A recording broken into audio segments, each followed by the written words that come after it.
Good evening to all of you. My colleagues, Mr. Ajay Maken, Mr. Sachin Pilot, and Mr. Pawan Khera have joined me today to address the media on a very, very important and what appears to be a controversial issue, the so-called Agnipath scheme. I have an opening statement which I will read, and then Ajay will make the statement in Hindi, and then we'll take a few questions. We would like to request you to confine this press conference to the subject of Agnipath. It is a matter of great concern that the government has announced a scheme called Agnipath to recruit 46,000 soldiers to the three defense forces. The Agnipath scheme is controversial, carries multiple risks, subverts the long-standing traditions and ethos of the armed forces, and there is no guarantee that the soldiers recruited under the scheme will be better trained and motivated to defend the country. We have read and heard the views expressed by retired defense officers. Almost unanimously, they have opposed the scheme, and we believe that many serving officers share the same reservations about the scheme.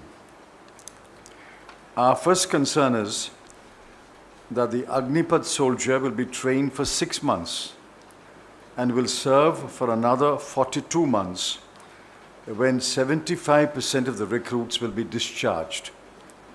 It appears to us that the scheme makes a mockery of training, inducts into the defense forces an ill-trained and ill-motivated soldier, and discharges a disappointed and unhappy ex-soldier into the society. The age of recruitment, 17 to 21 years, raises numerous questions. A large part of our youth will be totally excluded from serving in the defense forces. The stated objective of savings on the pension bill is a weak argument and has not been established beyond doubt. On the other hand, the short period of training, 6 months, and the unusually short period of service, 42 months, may have negative consequences on quality, efficiency, and effectiveness. We fear that the scheme may turn out to be a case of penny wise and security foolish.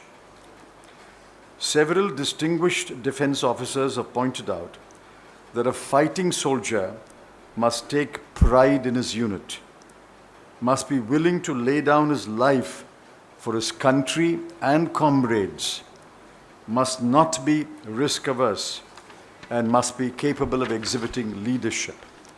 They fear that each one of these objectives will be in jeopardy under the scheme. The announcements by the Ministry of Home Affairs and the Ministry of Education on post-discharge opportunities appear to be afterthoughts. They show that the scheme was poorly conceived and hastily drawn up. A major change in the mode of recruitment should have been examined thoroughly, and a pilot scheme should have been tried and tested. Nothing of that sort has been done.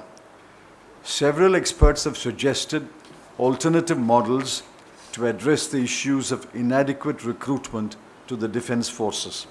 There is no indication that the alternatives were examined. Given the situation on our borders, it is imperative that we have soldiers in our defense forces who are young, well-trained, motivated, happy, satisfied, and assured of their future. The Agnipath scheme does not advance any of these objectives. It is our duty to warn the country of the consequences of a hastily drawn-up scheme. We would urge the government to keep the Agnipath scheme in abeyance, hold wide consultations with serving and retired officers and address the issues of quality, efficiency, and economy without compromising on any one of the three considerations. Ajay.